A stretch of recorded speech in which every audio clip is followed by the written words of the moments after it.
تقریباً 2 سال 2.5 سال سے ہر ماہ اس جگہ پر، اس دولت کدے پر ہوتی ہے، اور یہ اس ناچیز کی پہلی شرکت ہے اس میں سے۔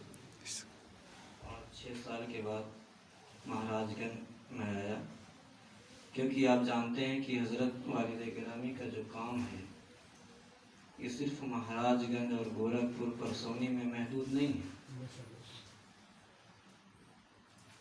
اس سے کہیں زیادہ فتح پور اور الہ آباد کے علاقے میں حضرت نے بنایا ہے، اور اس کی ساری ذمہ داری جو ہے اس وقت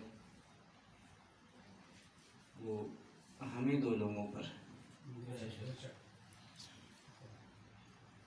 وہاں پر بچیوں کے لیے ایک عالیشان مدرسہ، جس میں فاطمۃ الزہرا کی پاکیزہ کنیزیں وہاں رہتی ہیں، 200-250 طلبہ جن کے کام و قیام کا انتظام سارا وہ دیکھنا، نوجوان نسل کے لیے ایک عالیشان انٹرمیڈیٹ اسکول جس میں قرآن اور اردو کو ترجیح دی گئی، باقاعدہ کلاسیں ہوتی ہیں جس میں قرآن پاک پڑھنا، نماز کا طریقہ وغیرہ سکھایا جاتا ہے، انگلش میڈیم کا ایک کانوینٹ اسکول جس میں چھوٹے بچوں کو انگلش اور عربی سے لگاؤ، قرآن مجید کا انگلش میں ٹرانسلیٹ کرنا اور دعاؤں کو یاد کرانا، یہ ساری چیزیں وہاں موجود ہیں، اور الحمدللہ جاری و ساری ہے، اور یہ فیضان ہے حضرت والد گرامی اور حضور دادا میاں کا۔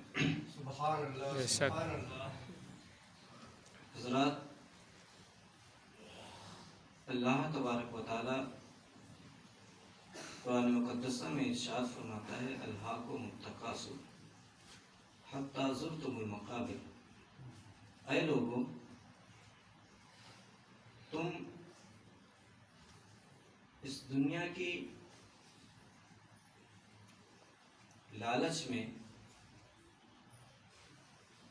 مال کی غفلت میں کھو گئے، یہاں تک کہ تم نے اپنے قبروں کی زیارت کر لی، اپنے قبروں کا منہ دیکھ لیا۔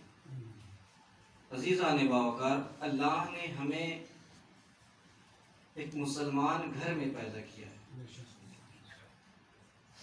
اور ہمیں ایک افضل نبی کی افضل امتی ہمیں اللہ نے بنایا ہے۔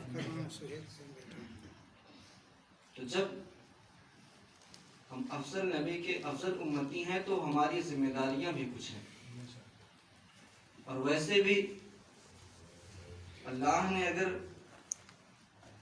اسلام کی دولت سے ہمیں آراستہ کیا ہے تو ہم اور وہ جو اور بھی مسلمان ہیں، ہم سب آپس میں بھائی بھائی ہیں، انما المؤمنون اخوہ فاصلحوا بین اخویکم، اللہ نے فرمایا بے شک تمام مومنین آپس میں بھائی ہیں، اور اس رشتے سے مضبوط کوئی رشتہ ہو نہیں سکتا جو رشتہ اللہ بنائے۔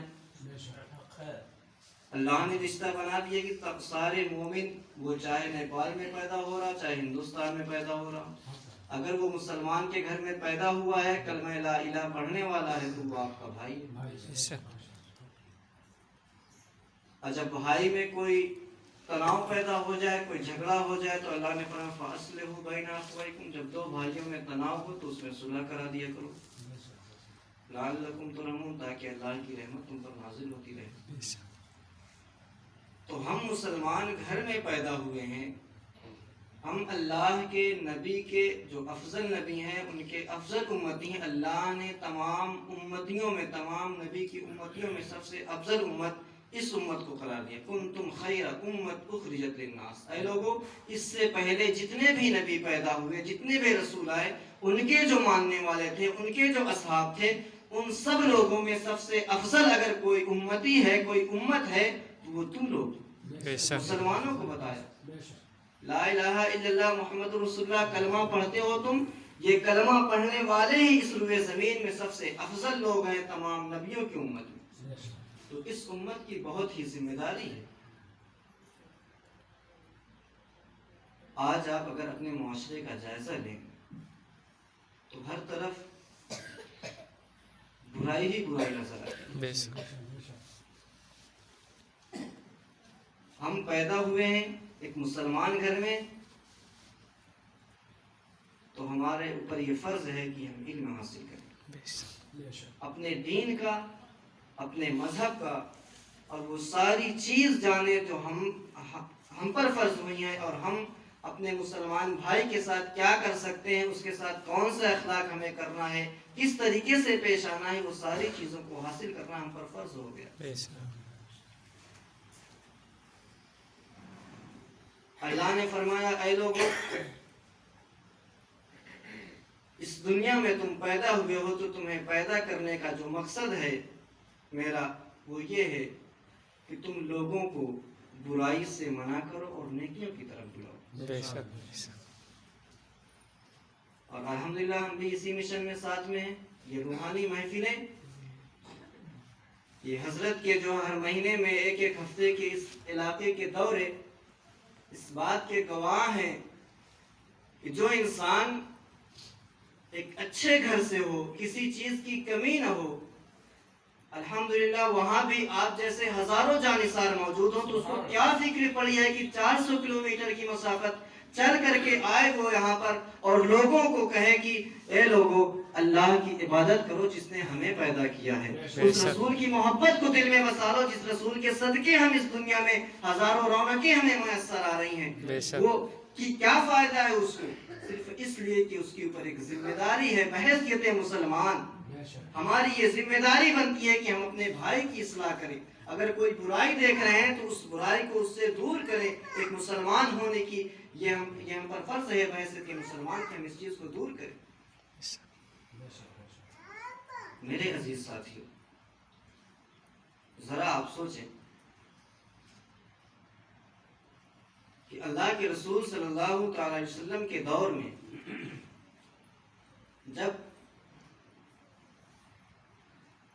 اللہ کے رسول نے نبوت کا اعلان کیا، اسلام کی لوگوں کو دعوت دی، تو کس کس طرح کی پریشانیاں میسر رہیں۔ صحابہ اکرام نے ہزاروں مصیبتوں کو برداشت کیا، طرح طرح کے ظلم ان پر ڈھائے گئے، لیکن اسلام کا جو دامن اپنے ہاتھ میں تھامے تھے، ایمان کی جو حلاوت تھی اس مٹھاس کو نہیں جانے دیا۔ ایمان کی جو محبت تھی، رسول کی جو محبت تھی، اس محبت کو نہیں جانے دیا۔ آج ہم ہیں، سب طریقے کا انتظام ہے، مسجدیں بغل میں ہیں، نمازیں چھوڑ رہے ہیں، ہر چیز کا انتظام ہے، آسانی سے مذہب ہم کو مل گیا ہے، اصلاح کرنے والے علماء کی ایک اچھی خاصی ٹیم رہتی ہے، ہم جا کر اپنے مسئلے حل کرا سکتے ہیں، لیکن ہم سے نہیں ہو پاتا۔ کیوں؟ اس لیے کہ ہمارے دل میں جو ایمان کی حرارت ہے نا، وہ حرارت کم ہو گئی۔ جو ایمان کا جو ایک حلاوت ہونی چاہیے، ایک مٹھاس ہونی چاہیے، جو ایمان کا ایک تقاضا ہونا چاہیے، وہ کچھ بھی نہیں ہے ہمارے اندر۔ ان محفلوں میں آنے کا مقصد یہ ہے، یہ محفل جو ہے، یہ جو منعقد ہوتی ہے ہر مہینے، اس کا مقصد یہ ہے کہ جو لوگ یہاں پر آتے ہیں وہ آنے والا ہر شخص جو ہے پابند شرع ہو جائے، تاکہ بروز قیامت یہ کہا جا سکے کہ مولا ہم جو محفل کرتے تھے مہینے کی نا، اس محفل سے بہت فائدہ ہوتا تھا، جو بندے تیرے آتے تھے وہاں پر، جو کہا جاتا تھا اس میں جو حق ہوتا تھا، اس حق بات پر عمل کرتے تھے۔ اگر آپ عمل کر رہے ہیں تو یقین جانیے ان محفلوں کا فائدہ بہت ہے، اگر نہیں عمل ہے تو کچھ بھی نہیں فائدہ۔ وہاں سے آنا اور یہاں پر 4-5 دن رہ کر آپ لوگوں کی اصلاح کرنا، اور آپ لوگ اگر پھر بھی باز نہ آئے تو ہماری تو ذمہ داری ہو گئی کہ ہم نے کر دیا، اب یہ آپ کی ذمہ داری کہ ایک مسلمان اگر کوئی چیز بتا رہا ہے تو اس کو سن کر اس پر عمل کرے، کیونکہ آپ ہر مسلمان ایک دوسرے کا بھائی ہے، اس کا ایک کنیکشن ہے، اللہ تعالیٰ نے اس تار کو جوڑا ہے، اور جو رشتہ اللہ بنا دے اس رشتے سے مضبوط کوئی رشتہ نہیں۔ اللہ نے ہمیں ایک رشتہ بنایا ہے ہمارا کہ انما المؤمنون اخوہ، مسلمان آپس میں بھائی بھائی ہیں۔ اب یہ بھائی بھائی کا جو رشتہ ہے یہ نہیں ٹوٹ سکتا۔ اللہ کے رسول نے فرمایا کہ تمام مومنین جو ہیں ایک درخت کی طرح ہیں، اگر اس کی ایک ٹہنی توڑی جائے، ایک پتا اس کا توڑا جائے تو جڑ کو بھی تکلیف ہوگی اور دوسرے ٹہنی کو بھی تکلیف ہوگی۔ اگر کسی بھائی کو چوٹ لگی ہے تو ہمیں درد ہونا چاہیے. کسی بھائی کو کوئی پریشانی لاحق ہوئی ہے, کوئی مصیبت اس پر آ پڑی ہے, تو وہ ہمیں اپنے اوپر لینا چاہیے کہ یار یہ اس کے اوپر آئی ہے, یعنی کہ میرے ہی اوپر آئی ہے, یہ میرا بھائی ہے, مجھے تکلیف ہونی چاہیے. جب اس طریقے سے ہم دنیا میں بھائی چارگی بنا کر رہیں گے, محبت اور اخوت پھیلا کر رہیں گے, تو یقین جانے کہ یہ معاشرہ, یہ اسلام جو ہے اتنا اچھا درس ہمیں دیتا ہے, اس سے اچھا مذہب کچھ نہیں ہے, اور اس قوم سے اچھی پھر کوئی قوم نہ رہے گی جب ہم اسلام کو فالو کر لیں گے, مذہب اسلام کے طریقے پر چلنا شروع کر دیں گے.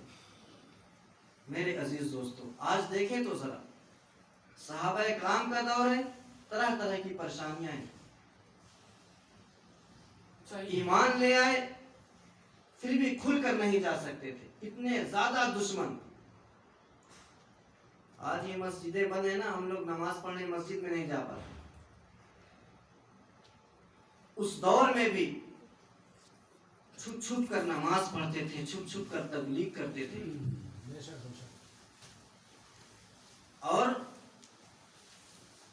نبی کریم صلی اللہ علیہ وسلم کا جو اخلاق تھا, اس اخلاق سے پورے دنیا میں, پورے عرب میں لوگ آپ کے اخلاق کو, آپ کے کردار کو, آپ کیا کرتے ہیں, کیسے رہتے ہیں, یہ سب دیکھ کر کے لوگ جھوک در جھوک آپ کے دامن سے وابستہ ہوتے. اور عالم یہ ہے کہ کسی سائنسدان نے لکھا تھا کہ اس دنیا میں اگر کوئی سچا انسان گزرا ہے تو وہ صرف محمد کی ذات ہے, کیونکہ اگر کوئی سچائی ایسی ہے جو 1400 سال تک چلتی رہے تو وہ یہی سچائی ہے جو اسلام لایا تھا, ورنہ کوئی بھی جھوٹ اتنے دنوں تک نہیں چلتا ہے لیکن پکڑا جاتا ہے. اس کا مطلب کہ محمد جو دین لے کر آئے تھے وہ سچ تھا. آج 1400 سال ہو گئے ہیں, پوری دنیا میں ان کے جو ہے ماننے والے اور ان کا کلمہ پڑھنے والے لوگ ہیں. اس لیے اس دنیا میں اگر کوئی سچا انسان تھا, سچا مذہب تھا, تو وہ صرف عبداللہ کا بیٹا محمد رسول اللہ صلی اللہ علیہ وسلم تھے, اور ان کا دین تھا جو مذہب اسلام, جو ہم تک آ پہنچا. صحابہ اکرام نے بے مثال قربانی دی ہے. حضرت بلال حبشی ہیں, غلام تھے آپ کو بے انتہا آپ پر ظلم ہوا, پتھر آپ کے سینے پر رکھا گیا, مکہ کی ریتیلی زمین پر آپ کو گھسیٹا گیا, پھر بھی آپ نے جو ہے اللہ کے رسول سے جو آپ کی محبت تھی وہ محبت کم نہیں ہوئی. آج ہم پر ایسے ظلم نہیں ہو رہے, آج ہم پر کچھ بھی نہیں ہو رہا, اس کا 1% بھی ہم نہیں برداشت کر رہے ہیں, لیکن پھر بھی ذرا دیکھیں تو صحیح, آج ہم سے یہ ایمان کی جو مٹھاس ہے, جو ایمان کی حلاوت ہے, یہ رخصت ہو رہی ہے. آخر اس کی وجہ کیا ہے؟ میرے عزیز دوستو, ہم جو ہے الہاکم التکاثر, دنیا کے لالچ میں, دنیا کے مال کے چکر میں جو ہے ہم گھر گئے ہیں اور اپنے ایمان کا سودا کر رہے ہیں. یقین جانیں یہ دنیا مومن کے لیے قید خانہ ہے, اور یہ دنیا جو ہے مومن کے لیے دوزخ نما ہے. جو دنیا کے چکر میں لگ جاتا ہے نا, اللہ تبارک و تعالیٰ کی نگاہ سے وہ گر جاتا ہے, اور جو خدا کی نگاہ سے گر جاتا ہے تو یقین جانے نہ خدا ہی ملا, نہ مثال سبب, نہ ادھر کے رہیں گے نہ ادھر کے رہیں گے, نہ دنیا ملے گی نہ خدا ملے گا. اس لیے خدا کے راستے پر چلے جائیے, خدا کے لیے اپنے آپ کو اسلام کے لیے وقف کر دیجئے. مذہب اسلام نے جو طریقہ بتایا ہے جو زندگی گزارنے کا, اس طریقے سے زندگی گزارے. اور جب بندہ اپنے آپ کو خدا کے حوالے کر دیتا ہے تو اللہ کا یہ وعدہ ہے, اے بندے اب تو میرے کام میں لگ گیا ہے, اب میں تجھے رزق ایسی جگہ سے دوں گا کہ تجھے پتہ بھی نہیں چلے گا کہاں سے رزق آ رہا. اب تو خدا کے کام میں لگ گیا, خدا اب تیرے کام میں لگے. تو ہمیں چاہیے کہ ہم خدا کے کام میں لگ جائیں. خدا کے کام کیا ہے؟ انسان کو نیکی کی دعوت دینا, برائی سے روکنا, یہ سب سے بڑا فریضہ ہے ہمارا, سب سے بڑا. بے شک, بے شک. اگر ہم کسی کو غلط کام کرتے دیکھیں تو اس غلط کام کرنے سے روکیں. یہ آپ مومن ہیں, ایک مسلمان ہیں, یہ آپ پر فرض ہے کہ آپ کا بھائی کچھ غلط کر رہا تو آپ اس کو روکیں, منع کریں, اسے نیکی کا حکم دیں.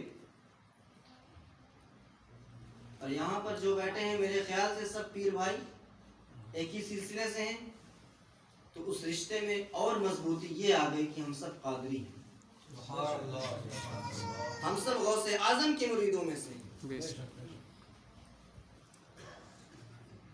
جو اللہ نے رشتہ بنایا تھا ایک بھائی کا، اس رشتے میں اور مضبوطی اللہ کے ایک ولی نے غوث اعظم نے کر دی کہ جو قادری ہوگا وہ آپس میں بھائی بھائی۔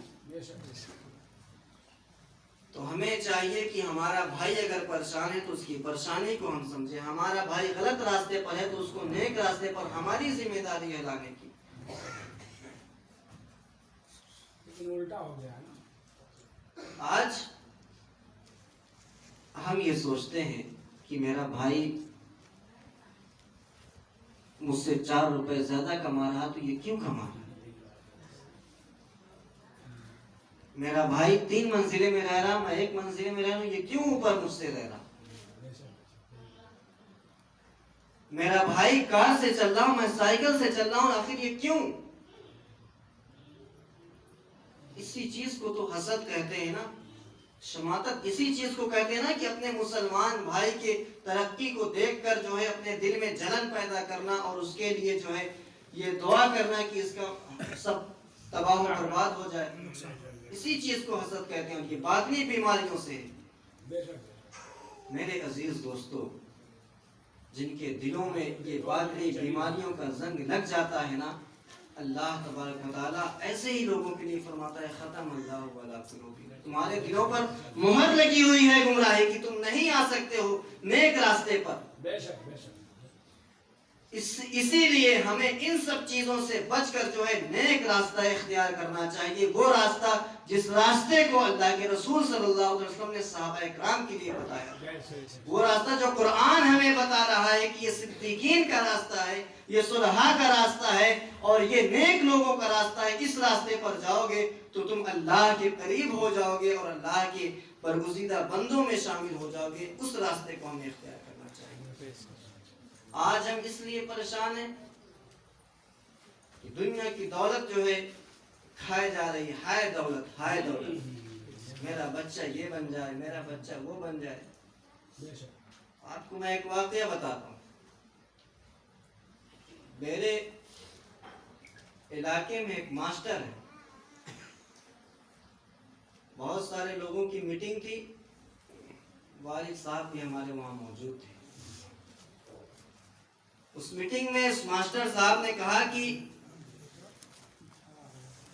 میں ماسٹر ہوں اور میں یہ دعا کرتا ہوں کہ اللہ تعالیٰ میرے ہر بچے کو ماسٹر بنا دے۔ میں چاہتا ہوں، میری خوشی ہے، دولت کی حوث دیکھیے، اس کا بچہ بھی ماسٹر ہے، اس کی بہو بھی ماسٹر ہے اور دوسرے بچے میں بھی لگا ہے کہ ماسٹر بنا دے۔ اس وقت اگر کوئی بولا تھا تو میرے والد نے کہا تھا کہ اگر تم یہ دعا کرتے ہو کہ اللہ تعالیٰ تمہارے ہر بچے کو ماسٹر بنا دے، ہر بچی کو ماسٹر بنائے، دولت کی حوث بھر گئی ہے۔ اس وقت انہوں نے اپنی زبان سے یہ کہا تھا کہ میں رب کی بارگاہ میں یہ دعا کرتا ہوں کہ اے اللہ، محمد کے صدقے میں میرے ہر بچے کو عالم دین بنا دے، میرے ہر بچے کو پابند شرع بنا دے اور شریعت پر چلنے والا بنا دے۔ اور مدینہ میں بیٹھ کر یہ دعا مانگی تھی کہ اے اللہ کے رسول، میں اپنے بچوں کو دین کے لیے وقف کر رہا ہوں۔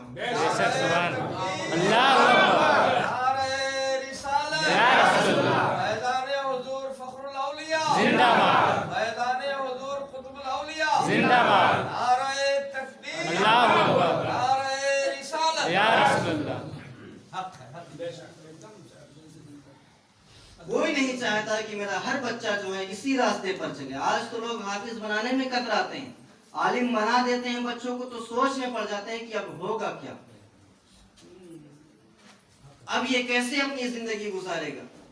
ارے وہ کیسے گزارے گا؟ جس نے پیدا کیا ہے وہ تو گزروانے والا ہے نا زندگی۔ رازق تو اللہ ہے۔ ہم کب سے رازق بن گئے ہیں؟ ہم کب سے یہ سوچنے لگے کہ ہم جو ہے کیا کھائیں گے شام کو، صبح کو کیا کھائیں گے؟ وہ تو اللہ نے ذمہ اپنے لے لیا ہے نا کہ تو میرے کام میں لگا ہے، اب میں تیرے کام میں لگ گیا ہوں، تجھے رزق کیا ملے گا وہ میرا ذمہ ہے۔ تو رازق مت بن، تو صرف جو ہے اپنے مشن میں چلتا رہا اور خدا کے کام کو کرتا رہا، اسلام کی جو ہے اسلام کی محبت لوگوں کے دلوں میں ڈالتا رہا، اور میں جو ہے ایسی جگہ سے رزق دوں گا تجھے پتہ بھی نہیں چلے گا۔ آج ہو بھی رہا ہے۔ آپ دیکھیں تو ذرا حضور شیخ طریقت الحمدللہ اپنے بڑے صاحبزادے کو تمام دنیاوی علوم سے بھی دینی علوم سے بھی آپ نے جو ہے سرفراز فرمایا، روحانی علوم سے بھی سرفراز فرمایا، ہر طریقے سے۔ اگر کہہ لیں کہ مخدومان جھوسی کا جو ایک مرکز ہے تو وہ ہمارے بڑے بھائی کا دل ہو گیا ہے۔ روحانی علوم کا بھی اور دنیاوی علوم کا بھی، جس چیز میں کوئی سوال کرے، کوئی بیٹھ کر بات کرے تو وہ بات کرنے والا تھک جائے گا، اس کے سوال ختم ہو جائیں گے لیکن جواب نہیں ختم ہوں گے، جواب ملتے رہیں گے۔ اس حقیر کو حافظ بنا دیا، قرآن کا پڑھنے والا بنا دیا، عالم بنا دیا، علم طب حاصل کرا دیا، حکمت کورس کرا دیا، 5 صاحبزادی ہیں، 5 کو عالمہ فاضلہ بنا دیا۔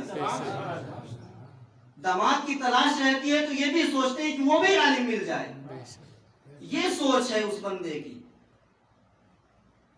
یہ فکر ہے ان کی۔ نہیں ملتی ایسی شخصیتیں، ہزاروں سال میں خدا ایک بار پیدا۔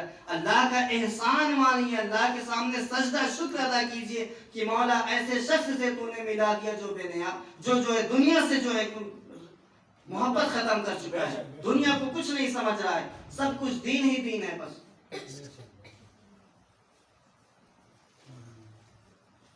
تو جو حضرت کی سوچ ہے نا، اسی سوچ پر ہم کو چلنا ہے، جو حضرت کی فکر ہے نا اس فکر کو اپنائیں۔